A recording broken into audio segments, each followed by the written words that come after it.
Let's dive right into this explainer. Today, we're unpacking a concept that literally touches every single aspect of human existence, yet it's so often misunderstood.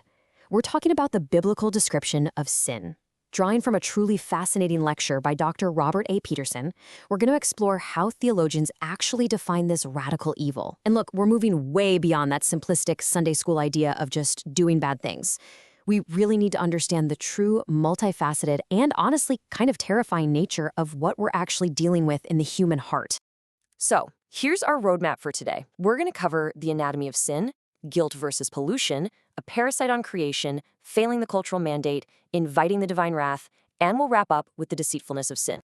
Okay, part 1, the anatomy of sin. Think of this as the surface of the iceberg.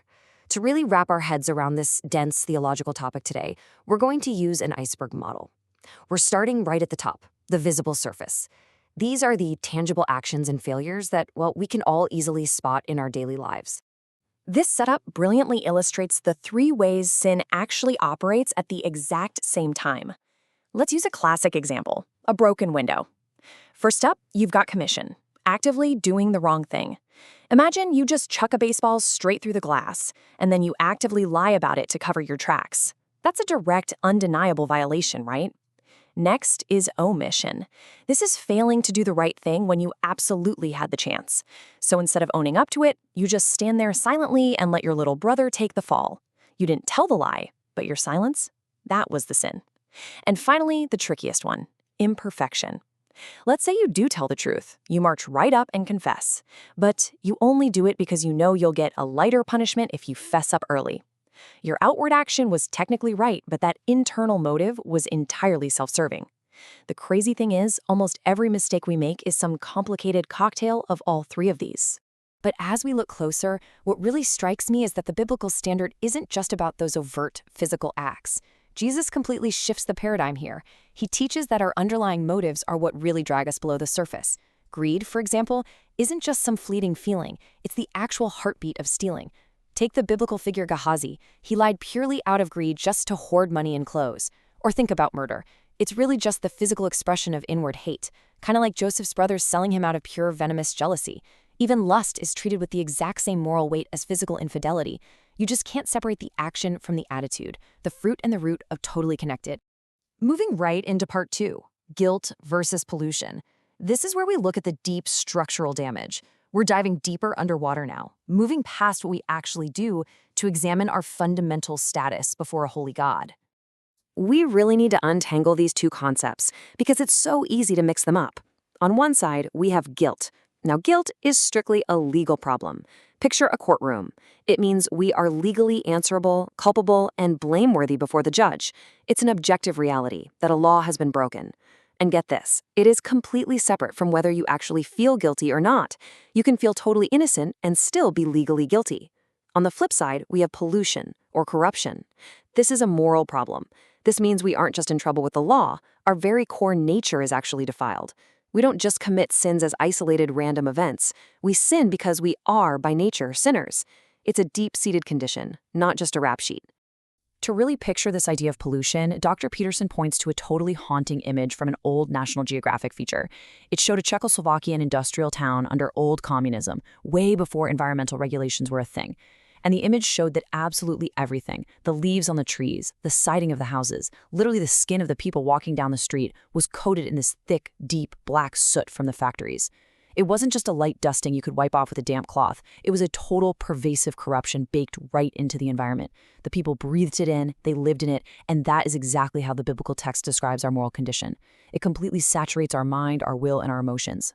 All right, part 3, a parasite on creation. This is the dark abyss. We've reached the very bottom of our iceberg now to look at the deep philosophical core of what sin actually is. Because if God created everything good, how on earth did this get here? St. Augustine actually tackled this exact dilemma, and he came up with this brilliant concept called privatio boni, which basically translates to the privation or the absence of good. Augustine taught that sin doesn't actually exist as a physical substance. You can't put it in a box. You can't weigh it on a scale. It wasn't created. Instead, it only shows up as the negation, the decay, or the corruption of God's originally good creation. It's a massive theological light bulb moment when you realize that evil isn't a thing on its own, it's a loss of what's supposed to be there. There's this great quote from Augustine's The City of God that perfectly explains it. Think about silence or darkness. You can't capture a jar of darkness, right? You can't measure out a pound of silence. They aren't independent forces. You only experience them when sound or light is completely missing. And sin operates the exact same way. It is simply a terrifying absence within the good. So the huge takeaway here is that sin is essentially a parasitic, rogue element. Think about how a biological parasite works in nature. It literally cannot survive on its own. Sin is a moral virus that feeds off the good purposes of God. It's slipped into creation through the open door of humanity's free choice. And just like a tapeworm or a tick, it absolutely needs a healthy host, something fundamentally good, to attach itself to, drain its life, and slowly corrupt it from the inside out. It takes our good desires and just twists them until they break. Which brings us to part 4, failing the cultural mandate and the disruption of the image. Now we're going to pull our perspective back up to the surface to see the massive, wide-ranging consequences this iceberg has on the world around us. The fall of humanity threw all of creation wildly out of sync. And the result? It's the two types of evil we see on the news literally every single day. On one side, we have natural evil. These are the catastrophic disasters, the tsunamis, earthquakes, the diseases that just inexplicably plague our physical world. Creation itself is fractured. Then, on the other side, we have moral evil. This is the willful, conscious violation of moral law through human choices. We're talking about the rise of violence, systemic injustice, and that unchecked human ambition that has completely corrupted our history from day one. This gets especially tragic when we look at the cultural mandate back in Genesis chapter 1.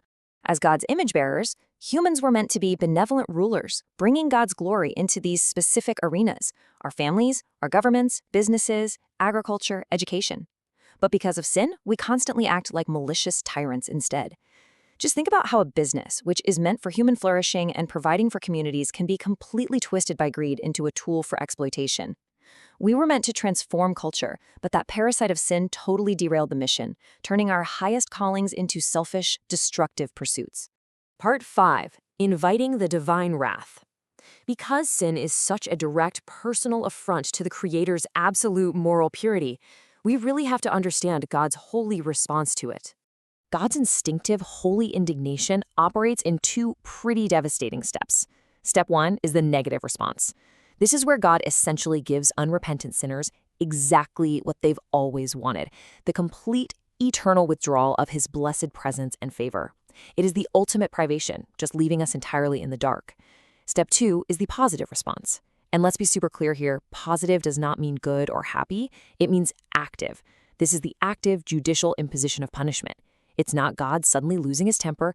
It is the necessary, measured reaction of absolute, blinding holiness, pushing back against radical evil. Light literally cannot just ignore the dark. Finally, part 6, the deceitfulness of sin. As we wrap up this explainer, we have to look at how this trickery actually operates in our day-to-day lives. Because let's face it, sin rarely announces itself as a monster. Jesus actually uses this absurd, brilliant humor in Matthew 7 to illustrate this trickery. He asks how someone can possibly hyper-focus on a tiny, microscopic speck of dust in their brother's eye while walking around with a giant wooden log sticking out of their own. I mean, it's a hilarious, almost slapstick visual, right? Imagine a guy knocking over living room furniture with a telephone pole in his eye, all while arrogantly trying to play the moral judge for someone else. But it's a profoundly pointed picture.